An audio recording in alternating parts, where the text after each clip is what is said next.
Welcome to edu और edu के हमारे इस यूट्यूब चैनल में आप सभी का स्वागत है। तो हम लोग करंट अफेयर्स के अंतर्गत हम लोगों ने पिछले वीडियो में जो हमारा पर्यावरण और पारिस्थितिक घटनाक्रम था उसे समाप्त किया जनवरी से लेकर अक्टूबर 2021 तक, और अब हम लोग शुरुआत करने जा रहे हैं इकोनॉमिकल इवेंट। तो पहला हमारा अर्थव्यवस्था घटनाक्रम है नवीकरणीय ऊर्जा क्षेत्र में निवेश आकर्षण सूचकांक 2021 जारी किया गया। तो नवीकरणीय ऊर्जा क्षेत्र में निवेश आकर्षण सूचकांक 2021 जारी किया गया। इसमें भारत का स्थान कितना रहा? तो भारत का स्थान तीसरा रहा। भारत तीसरे स्थान पर रहा। यह सूचकांक किसके द्वारा जारी किया गया? तो भारत परामर्श कंपनी EY के द्वारा। तो भारत परामर्श कंपनी EY के द्वारा यह सूचकांक जारी किया गया। कब जारी किया गया? तो 13 अक्टूबर 2021 को। तो यह सूचकांक 13 अक्टूबर 2021 को जारी किया गया। इसमें कुल कितने देश शामिल हुए? तो कुल 40 देश शामिल हुए। तो इस सूचकांक में निवेश आकर्षण सूचकांक में कुल 40 देश शामिल हुए। यह कौन सा संस्करण था? तो यह नवीकरणीय ऊर्जा क्षेत्र में निवेश आकर्षण सूचकांक का 58वां नवीकरणीय ऊर्जा संस्करण था। याद रखेंगे, यह 58वां नवीकरणीय ऊर्जा संस्करण था। इस सूचकांक में पहला स्थान पर कौन रहा? तो अमेरिका। इंपॉर्टेंट है कि नवीकरणीय ऊर्जा क्षेत्र में निवेश आकर्षण सूचकांक में पहले स्थान पर कौन रहा? तो अमेरिका रहा। दूसरे स्थान पर कौन रहा? तो चाइना रहा। और भारत का स्थान कौन सा रहा? तो अमेरिका और चाइना के बाद तीसरा स्थान पे। IECAI में, IECAI का मतलब है नवीकरणीय ऊर्जा क्षेत्र में निवेश आकर्षण सूचकांक। तो IECAI में पहली बार किस देश को शामिल किया गया? तो इंडोनेशिया को। तो इस सूचकांक में पहली बार इंडोनेशिया देश शामिल हुआ। इस एक और सूचकांक जारी किया गया PPA सूचकांक। तो भारत का स्थान PPA बाजारों में किस स्थान पर रहा? तो छठे स्थान पर। याद रखेंगे। तो ऊर्जा क्षेत्र के द्वारा एक और सूचकांक जारी किया गया PPA सूचकांक। तो इस सूचकांक में भारत जो है वह छठे स्थान पर रहा। याद रखेंगे, वेरी वेरी इंपॉर्टेंट। अगला इंपॉर्टेंट करंट अफेयर्स है, काफी इंपॉर्टेंट है। वैश्विक नवाचार सूचकांक 2021 जारी किया गया। तो वैश्विक नवाचार सूचकांक 2021 जारी किया गया, अर्थात global innovative index, global innovation index 2021 जारी किया गया। किसके द्वारा जारी हुआ? तो विश्व बौद्धिक संपदा संगठन के द्वारा। यह सूचकांक विश्व बौद्धिक संपदा संगठन के द्वारा जारी किया गया। कब जारी किया गया? तो 20 सितंबर 2021 को। यह जो वैश्विक नवाचार सूचकांक था, यह कब जारी किया गया? तो 20 सितंबर 2021 को यह सूचकांक जारी किया गया। इसमें भारत का स्थान कौन सा रहा? तो भारत 46वें स्थान पर रहा। भारत का स्थान 46वां रहा। याद रखेंगे, इंपॉर्टेंट है।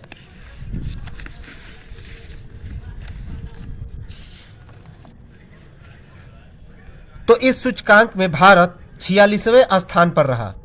याद रखेंगे। पहला स्थान पर कौन रहा? तो स्विट्जरलैंड। इस सूचकांक में पहले स्थान पर स्विट्जरलैंड रहा और दूसरे स्थान पर स्वीडन। पहले स्थान पर स्विट्जरलैंड रहा जबकि दूसरे स्थान पर स्वीडन रहा। याद रखेंगे।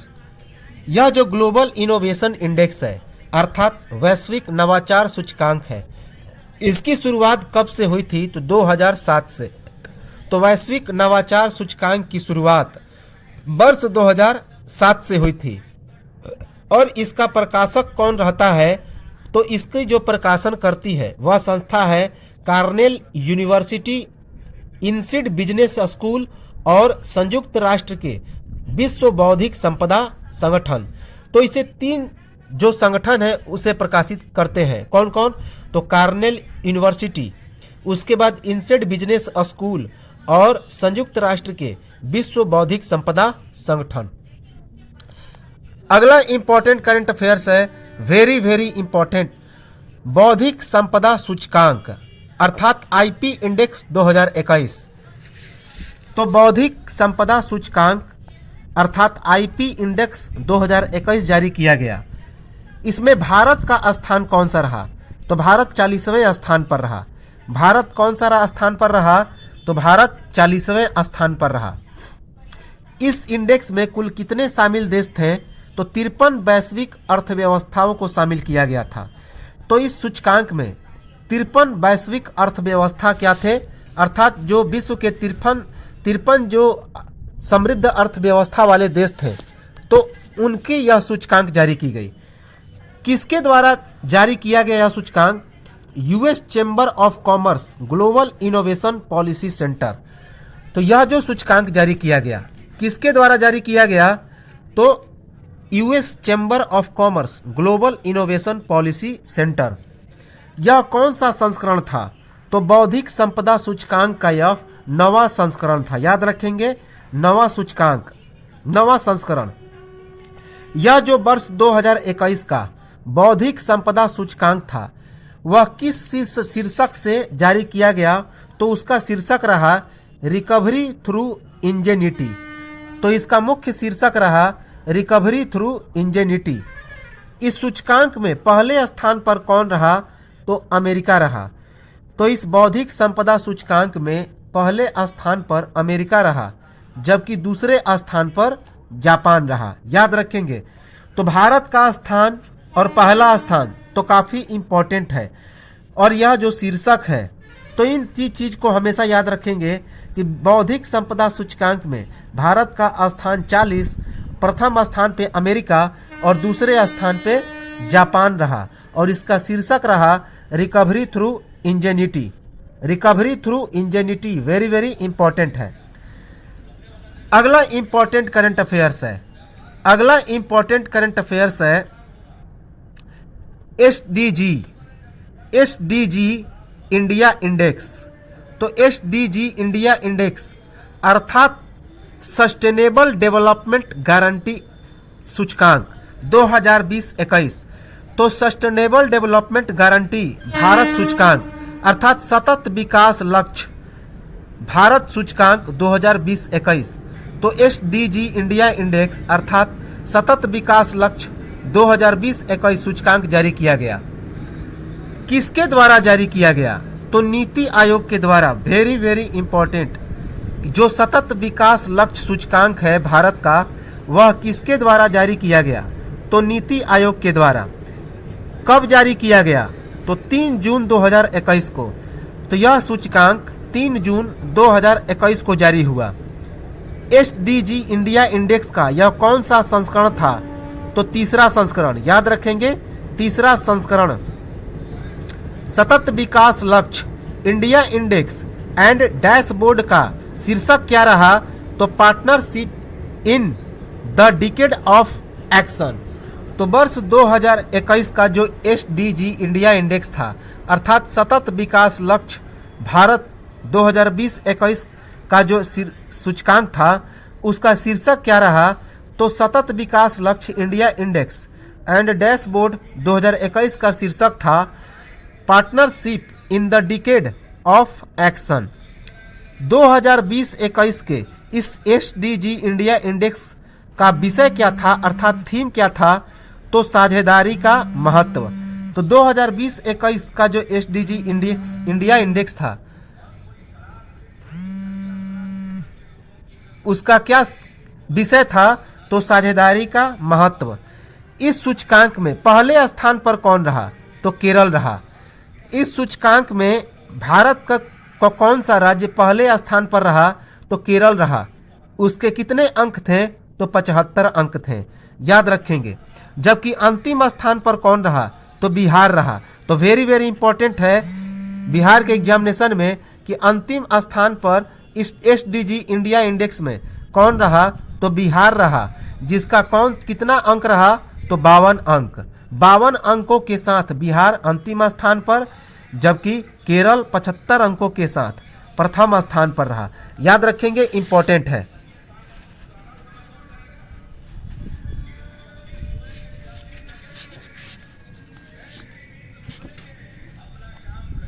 अगला इंपॉर्टेंट करंट अफेयर्स है। अगला इंपॉर्टेंट करंट अफेयर्स है, सतत विकास रैंकिंग जारी की गई। सतत विकास रैंकिंग जारी की गई 2021। तो सतत विकास रैंकिंग 2021 जारी किया गया, अर्थात सस्टेनेबल डेवलपमेंट रैंकिंग 2021। तो सतत विकास रैंकिंग 2021 जारी किया गया, जिसमें कुल विकास लक्ष्य कितना निर्धारित था? तो 17 सतत विकास लक्ष्यों में भारत का स्थान कौन सा रहा? तो 117। पिछले साल कितना था? तो 115 था। भारत का कुल एसडीजी स्कोर कितना रहा? तो कुल 100 में से 61.9 रहा। तो सतत विकास रैंकिंग 2021 जारी किया गया, जिसमें भारत का स्थान कुल 17 विकास लक्ष्यों में 117 नंबर पर रहा। तो भारत का स्थान कौन से नंबर पर रहा? तो 117वें स्थान पर। पिछले साल भारत कौन से स्थान पर था? तो 115वें स्थान पर। और भारत का कुल 100 में से कितना स्कोर रहा? तो 61.9। यह किसके द्वारा जारी किया गया? तो यह रैंकिंग यूनाइटेड नेशन अर्थात संयुक्त राष्ट्र के द्वारा जारी किया गया। यह जो रैंकिंग था संयुक्त राष्ट्र के द्वारा जारी किया गया। याद रखेंगे, इंपॉर्टेंट है। अगर भारत के अंदर में राज्यों की बात की जाए तो कौन सा स्थान रहा पहले स्थान पर? तो केरल रहा। अभी हमने ऊपर में बताया कि जो एसडीजी इंडिया इंडेक्स है तो उसमें प्रथम स्थान पर भारत का कौन सा राज्य रहा? तो केरल रहा। लेकिन यदि देश की बात की जाए तो देश में भारत का स्थान 117वां रहा। और अंतिम स्थान पर कौन रहा? तो बिहार रहा। तो देश के अंदर में प्रथम स्थान पर भारत और अंतिम स्थान पर बिहार, जिसके कुल 52 अंक रहे, और केरल के कितने अंक? तो 75 अंक रहे। दूसरे स्थान पर कौन सा राज्य रहा? तो हिमाचल प्रदेश, जबकि तीसरे स्थान पर चंडीगढ़ रहा। याद रखेंगे, दूसरा स्थान किसे मिला? तो हिमाचल प्रदेश को, जबकि तीसरा स्थान चंडीगढ़ को मिला।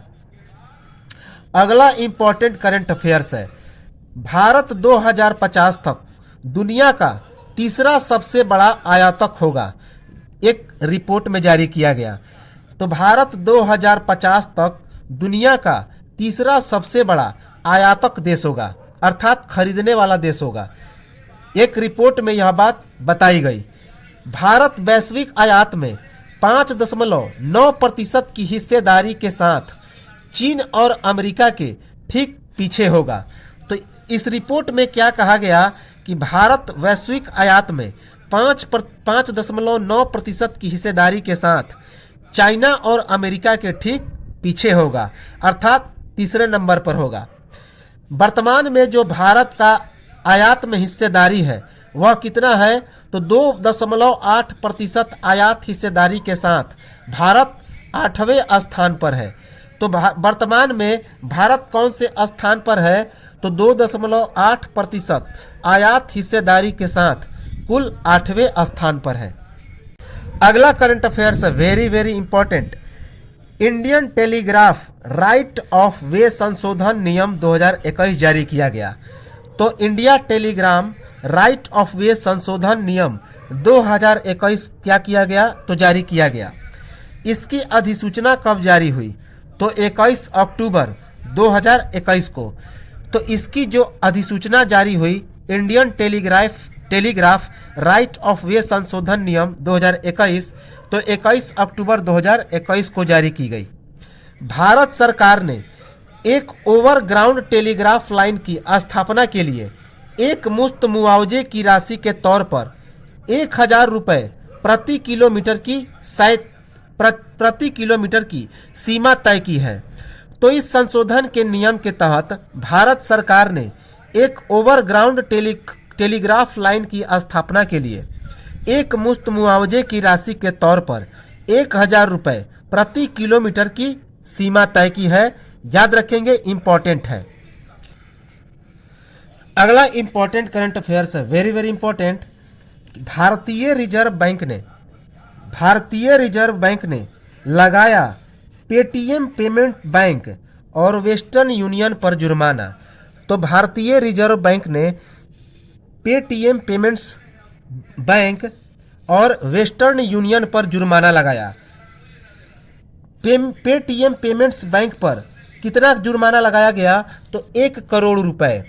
तो पेटीएम पेमेंट्स बैंक पर आरबीआई ने 1 करोड़ रुपए का जुर्माना लगाया। और वेस्टर्न यूनियन पर कितना जुर्माना लगाया? तो 27.78 लाख रुपए। तो पेटीएम पेमेंट्स बैंक ने पेटीएम पेमेंट्स बैंक पर आरबीआई ने 1 करोड़ रुपए का जुर्माना लगाया, जबकि वेस्टर्न यूनियन पर 27.78 लाख रुपए का जुर्माना लगाया। किस कारण से आरबीआई ने यह जुर्माना लगाया? तो कुछ निर्देशों का पालन नहीं करने के कारण।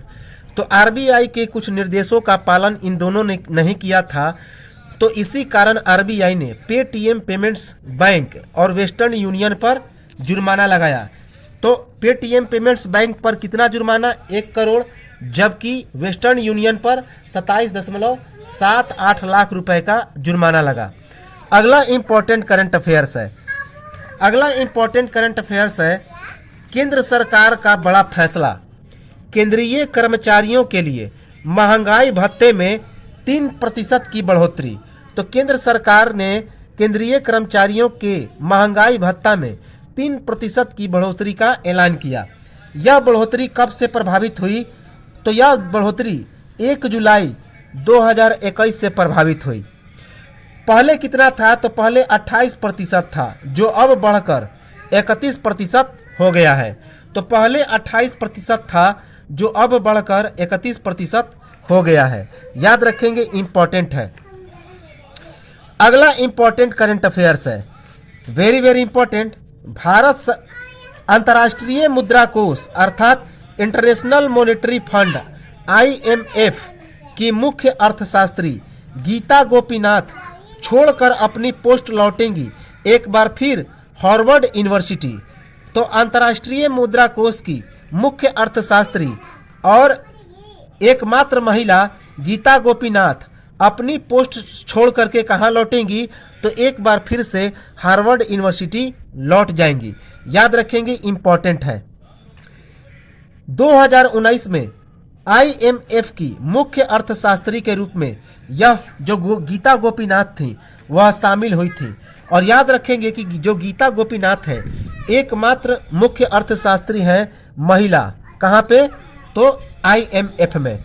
तो IMF अर्थात अंतर्राष्ट्रीय मुद्रा कोष इंटरनेशनल मॉनेटरी फंड में गीता गोपीनाथ एकमात्र महिला मुख्य अर्थशास्त्री रही। अगला इंपॉर्टेंट करंट अफेयर्स है, वेरी वेरी इंपॉर्टेंट। भारत सरकार ने पावर फाइनेंस कॉरपोरेशन को दिया महारत्न का दर्जा। तो भारत सरकार ने पावर फाइनेंस कॉरपोरेशन को किस चीज का दर्जा दिया? तो महारत्न का दर्जा दिया। याद रखेंगे। इसके लिए कब आदेश जारी हुआ? तो 12 अक्टूबर 2021 को। तो इसके लिए जो आदेश जारी हुआ वह कब जारी हुआ? तो 12 अक्टूबर 2021 को। पावर फाइनेंस कॉरपोरेशन की स्थापना 1986 ईस्वी में हुई थी और यह सबसे बड़ी इंफ्रास्ट्रक्चर फाइनेंस कंपनी है जो बिजली मंत्रालय के प्रशासनिक नियंत्रण के तहत बिजली क्षेत्र को समर्पित है। तो पावर फाइनेंस कॉरपोरेशन की स्थापना कब हुई थी?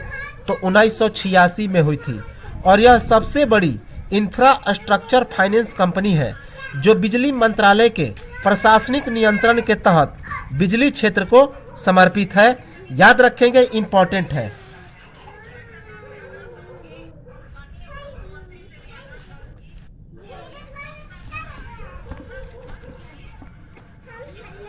अगला इंपॉर्टेंट करंट अफेयर्स है, very very important. BRICS bank ने नए सदस्यों के तौर पर संयुक्त अरब अमीरात, उरुग्वे और बांग्लादेश हुए भर्ती। तो ब्रिक्स बैंक में नए सदस्यों के तौर पर 3 देश भर्ती हुए। कौन कौन? तो UAE अर्थात यूनाइटेड अरब अमीरात, संयुक्त अरब अमीरात, उरुग्वे और बांग्लादेश। ये तीनों देश कब शामिल हुए? तो 2 सितंबर 2021 को ये तीनों देश 2 सितंबर 2021 को शामिल हुए। ब्रिक्स देशों, ब्रिक्स का मतलब ब्राजील, रूस, इंडिया, चाइना और साउथ अफ्रीका। तो ब्रिक्स देशों अर्थात ब्राजील, रूस, भारत, चीन और दक्षिण अफ्रीका के द्वारा 2015 में न्यू डेवलपमेंट बैंक अर्थात एनडीबी की शुरुआत की गई थी। कौन सा bank? NDB, new development bank की शुरुआत की गई थी, याद रखेंगे। एनडीबी का पुराना नाम क्या था? तो ब्रिक्स डेवलपमेंट बैंक। एनडीबी का पुराना नाम था ब्रिक्स डेवलपमेंट बैंक और इसका मुख्यालय कहाँ पे है? तो चीन के संघाई में, ब्रिक्स टावर में। तो चीन के संघाई के ब्रिक्स टावर में इस एनडीबी का मुख्यालय है, याद रखेंगे। तो इसी बैंक में नए सदस्यों के तौर पर संयुक्त अरब अमीरात, उरुग्वे और बांग्लादेश 2 सितंबर 2021 को शामिल हो गए, याद रखेंगे। और यह जो न्यू डेवलपमेंट बैंक है, ब्रिक्स देशों का बैंक है, इसकी शुरुआत कब हुई थी? तो 2015 में ब्राजील, रूस, भारत, चीन और दक्षिण अफ्रीका के द्वारा, जिसका मुख्यालय है चीन के संघाई के ब्रिक्स टावर में और इसका पुराना नाम क्या है? तो ब्रिक्स डेवलपमेंट बैंक। अगला इंपॉर्टेंट करंट अफेयर्स है। आईएमएफ ने भारत की 2021-22 की जीडीपी वृद्धि दर कितना रखी? तो 9.5% रखी। तो अंतर्राष्ट्रीय मुद्रा कोष आईएमएफ ने भारत की जो जीडीपी वृद्धि दर है 2021-22 के लिए कितना प्रतिशत रखी? तो 9.5%। इसका रिपोर्ट कब जारी हुआ? तो आईएमएफ अर्थात अंतर्राष्ट्रीय मुद्रा कोष, इंटरनेशनल मॉनेटरी फंड के द्वारा यह जो रिपोर्ट जारी हुआ वह 12 अक्टूबर 2021 को जारी हुआ। इस आईएमएफ के रिपोर्ट में एक और बात कहा गया कि वर्ष 2022 में यह जो जीडीपी है भारत की वह 8.5% की दर से बढ़ने की उम्मीद है। तो आईएमएफ ने एक और उम्मीद लगाया कि वर्ष 2022 में भारत की जो जीडीपी है वह 8.5% की दर से बढ़ने की उम्मीद है, याद रखेंगे, इंपॉर्टेंट है। अगला करंट अफेयर्स है। वित्त मंत्री निर्मला सीतारमण अमेरिकी दौरे पर करेंगी जेनेट एलेन से मुलाकात। तो वित्त मंत्री निर्मला सीतारमण अमेरिकी दौरे पर जाने वाली हैं, जहां पर वे जेनेट एलेन से मुलाकात करेंगी। वित्त मंत्री निर्मला सीतारमण G20 मंत्री स्तरीय और आईएमएफ विश्व बैंकों की बैठकों के लिए अमेरिका की यात्रा पर अमेरिकी ट्रेजरी सचिव जेनेट एलेन से मुलाकात करेंगी। याद रखेंगे कि वित्त मंत्री निर्मला सीतारमण G20 मंत्री स्तरीय और आईएमएफ विश्व बैंकों की बैठकों के लिए अमेरिका की यात्रा पर अमेरिकी ट्रेजरी सचिव जेनेट एलेन से मुलाकात करेंगी। और किस मुद्दे पर बातचीत होगी? तो ब्लैक रॉक, केकेआर और वैश्विक टेंशन के मुद्दे पर बातचीत होगी, याद रखेंगे, इंपॉर्टेंट है। अगला इंपॉर्टेंट करंट अफेयर्स है, काफ़ी इंपॉर्टेंट है। 45वां जीएसटी काउंसिल मीटिंग हुई। 45वां जीएसटी काउंसिल मीटिंग हुई अर्थात वस्तु और सेवा कर की 45वीं बैठक हुई, याद रखेंगे। कब हुई? तो 17 सितंबर 2021 को 45वां जीएसटी काउंसिल मीटिंग अर्थात माल और सेवा कर की 45वीं बैठक हुई। कब? 17 सितंबर 2021 को। इसमें क्या कहा गया कि कोविड-19 से संबंधित दवाओं पर रियायती जीएसटी दरें 31 दिसंबर तक बढ़ाई गई। तो इस मीटिंग में कोविड-19 से संबंधित दवाओं पर जो रियायती जीएसटी दरें थीं वह 31 दिसंबर 2021 तक बढ़ाई गई। यह जो बैठक हुआ, सम्मेलन हुआ, किस जगह पर हुआ? तो उत्तर प्रदेश की राजधानी लखनऊ में। यह बैठक उत्तर प्रदेश की राजधानी लखनऊ में हुई। इस बैठक में और क्या क्या बात कही गई? तो कैंसर से संबंधित दवाओं पर भी जो जीएसटी था पहले 12%, वह घटाकर कितना कर दिया गया? तो 5%। तो कैंसर से संबंधित दवाओं पर भी जो 12% की जीएसटी था उसे घटाकर कितना कर दिया गया, तो 5%। विकलांग के लिए टेट्रोफिटमेंट किट के जीएसटी दर घटाकर कितना कर दिया गया, तो 5%। तो विकलांग के लिए टेट्रोफिटमेंट किट के जीएसटी दर को घटा करके कितना कर दिया गया, तो 5% कर दिया गया। याद रखेंगे, फोर्टिफाइड चावल के दानों पर जो जीएसटी पहले था 18%, उसे घटाकर कितना कर दिया गया, तो 5%। फुटवियर और कपड़ा क्षेत्रों में इन्वर्टेड ड्यूटी स्ट्रक्चर की विसंगतियों को ठीक करने के लिए जीएसटी की दर में 1 जनवरी 2022 से बदलाव होगा। तो फुटवियर और कपड़ा क्षेत्रों में इन्वर्टेड ड्यूटी स्ट्रक्चर की विसंगतियों को ठीक करने के लिए जीएसटी की दर में 1 जनवरी 2022 से बदलाव होगा। पेट्रोलियम उत्पादों को जीएसटी की दर में नहीं लाया जाएगा। तो याद रखेंगे, पेट्रोलियम उत्पादों को जीएसटी की दायरे में नहीं लाया जाएगा। जहाजों और वायु के द्वारा निर्यात माल के परिवहन को जीएसटी से छूट दिया गया है। तो पेट्रोलियम उत्पादों को जीएसटी के दायरे में नहीं लाया जाएगा। जहाजों और वायु के द्वारा निर्यात माल के परिवहन को जीएसटी से छूट दी गई है। अगला इंपॉर्टेंट करंट अफेयर्स है एफएम निर्मला सीतारमण सम्मेलन। तो एफएम निर्मला सीतारमण सम्मेलन हुआ, याद रखेंगे, एफएम निर्मला सीतारमण सम्मेलन हुआ।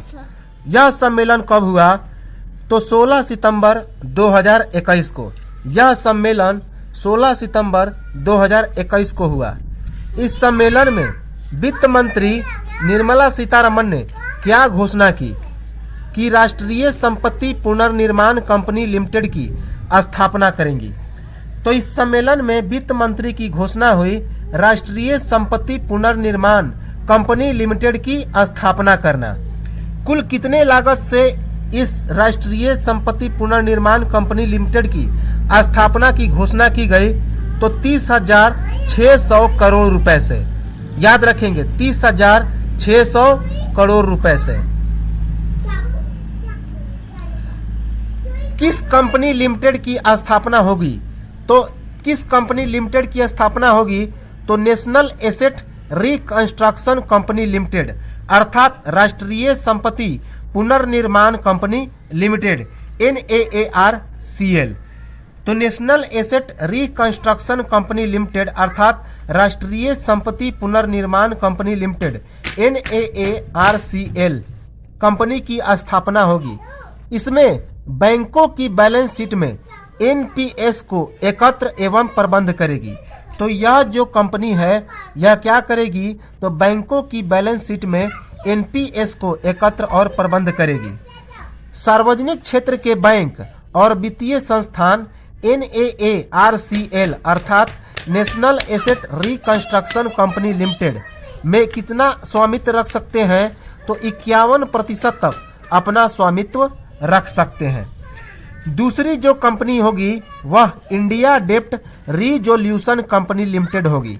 तो दूसरी जो पुनर्निर्माण कंपनी होगी उसका नाम होगा इंडिया डेप्ट रिजोल्यूशन कंपनी लिमिटेड अर्थात भारत ऋण समाधान कंपनी लिमिटेड, भारत ऋण समाधान कंपनी लिमिटेड।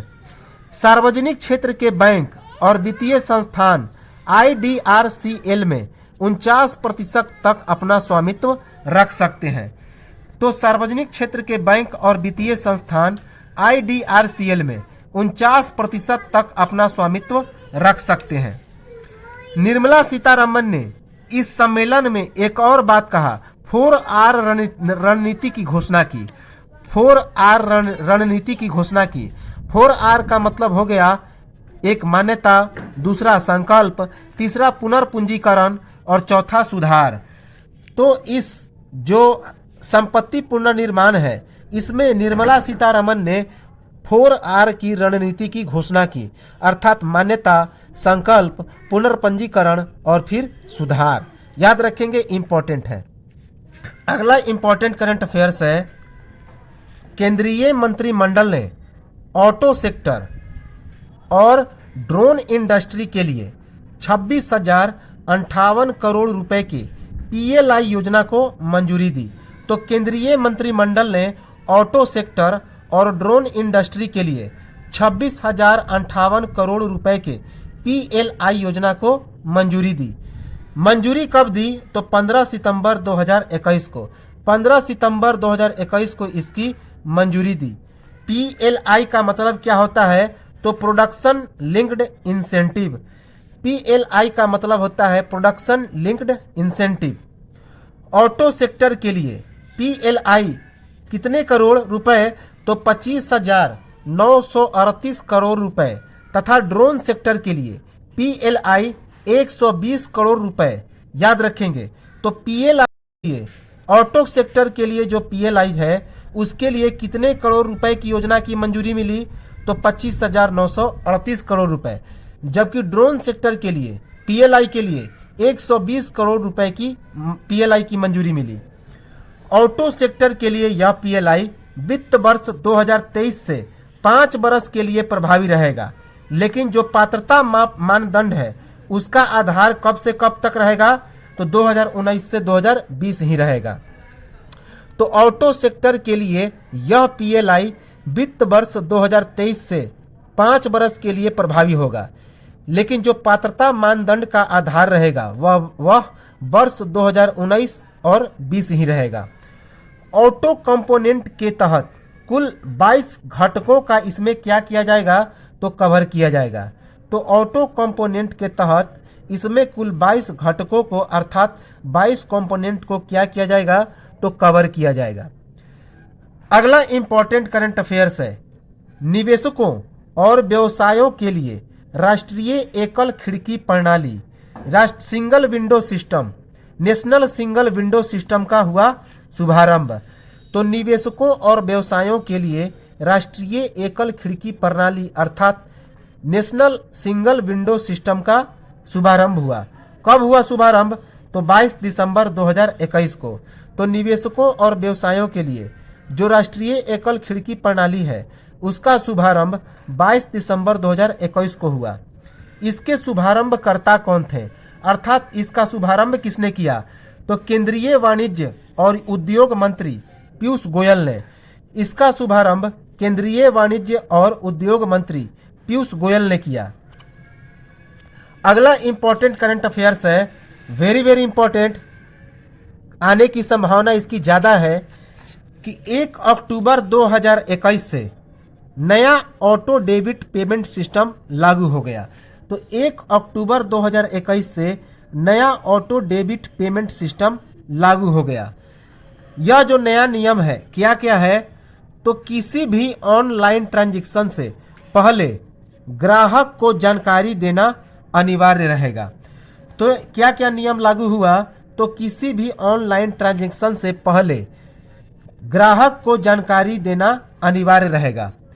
1 अक्टूबर 2021 से asset under management mutual fund house में काम करने वाले कर्मचारियों को अपनी सैलरी का 10% हिस्सा म्यूचुअल फंड के यूनिट में निवेश करना होगा। तो 1 अक्टूबर 2021 से asset under management mutual fund house में काम करने वाले कर्मचारियों को अपनी सैलरी का 10% हिस्सा म्यूचुअल फंड के यूनिट में निवेश करना होगा। इस 1 अक्टूबर से और क्या नियम लागू हुआ कि 80 वर्ष या उससे अधिक की पेंशन धारकों को प्रत्येक वर्ष जीवन प्रमाण पत्र के तौर पर डिजिटल लाइफ सर्टिफिकेट को उनके क्षेत्र के संबंधित मुख्य डाकघर में जमा करने का विकल्प रहेगा।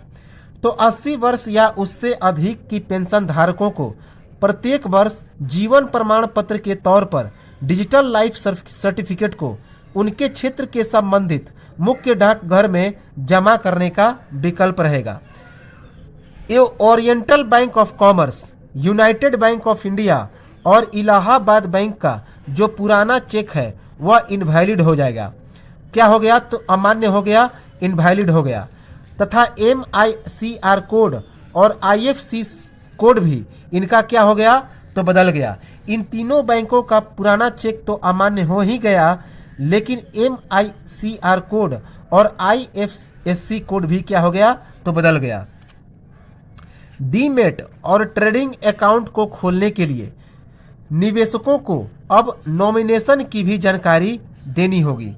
तो डीमेट और ट्रेडिंग अकाउंट को खोलने के लिए निवेशकों को अब नॉमिनेशन की भी जानकारी देनी होगी। याद रखेंगे, इंपॉर्टेंट है। अगला इंपॉर्टेंट करंट अफेयर्स है, विश्व बैंक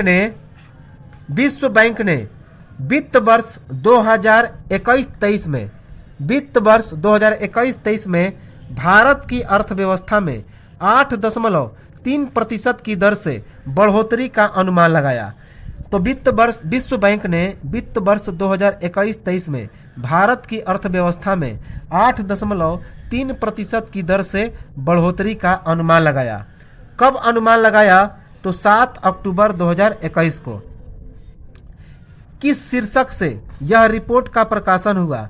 तो इस रिपोर्ट का प्रकाशन हुआ shifting gears, digitization and services led development. Important है। तो shifting gears, digitization and services led development के नाम से इस शीर्षक से भारत जो विश्व बैंक के द्वारा यह रिपोर्ट तैयार किया गया कि वर्ष 2021-23 में भारत की अर्थव्यवस्था 8.3% की दर से बढ़ेगी। किस रिपोर्ट में इसका प्रकाशन हुआ? तो नवीनतम दक्षिण एशिया आर्थिक फोकस रिपोर्ट में। तो इसका जो प्रकाशन हुआ नवीनतम दक्षिण एशिया आर्थिक फोकस रिपोर्ट में। इस रिपोर्ट में यह भी कहा गया है कि भारत के सकल घरेलू उत्पाद ने वित्त वर्ष 2021-22 की पहली तिमाही अर्थात अप्रैल मई जून में महत्वपूर्ण आधार प्रभाव, मजबूत निर्यात वृद्धि और घरेलू मांग की सीमित नुकसान के कारण 20.1% की वृद्धि दर्ज की गई है। इस रिपोर्ट में वित्तीय वर्ष 2023 में आर्थिक विकास 7% पर स्थिर होने का अनुमान लगाया गया। तो इस रिपोर्ट में वित्तीय वर्ष 2023 में आर्थिक विकास की दर कितना होने का अनुमान लगाया गया? तो 7% पर स्थिर होने का अनुमान लगाया गया। विश्व बैंक की इस रिपोर्ट में अधिक मुद्रास्फीति और अनौपचारिक क्षेत्र की धीमी रिकवरी उपभोक्ता खर्च के लिए मुख्य जोखिम बताया गया। तो विश्व बैंक ने अपनी इस रिपोर्ट में अधिक मुद्रास्फीति और अनौपचारिक क्षेत्र की धीमी रिकवरी को उपभोक्ता खर्च के लिए मुख्य जोखिम कहा। वर्ष 2021 में भारत का विकास 7.5% से 12.5% तक की वृद्धि का अनुमान लगाया गया। तो वर्ष 2021 में भारत का विकास 7.5% से 12.5% तक की वृद्धि का अनुमान लगाया गया। याद रखेंगे। अगला है, बहुत इंपॉर्टेंट है कि कोल क्राइसिस इन इंडिया। भारत में कोयला संकट उत्पन्न हो गया है। तो भारत में कोयला संकट उत्पन्न हो गया है। कारण क्या है? तो भारत समेत पूरी दुनिया में बिजली की तेजी से मांग। भारत में 72% की बिजली का उत्पादन कोयले से होता है। तो भारत में कोयला संकट अर्थात कोल क्राइसिस हो गया है। तो इसका कारण क्या है कि भारत समेत पूरी दुनिया में बिजली की तेजी से मांग हो रही है और भारत अकेले 72% बिजली का उत्पादन किससे करता है? तो कोयला से करता है। याद रखेंगे, इंपॉर्टेंट है।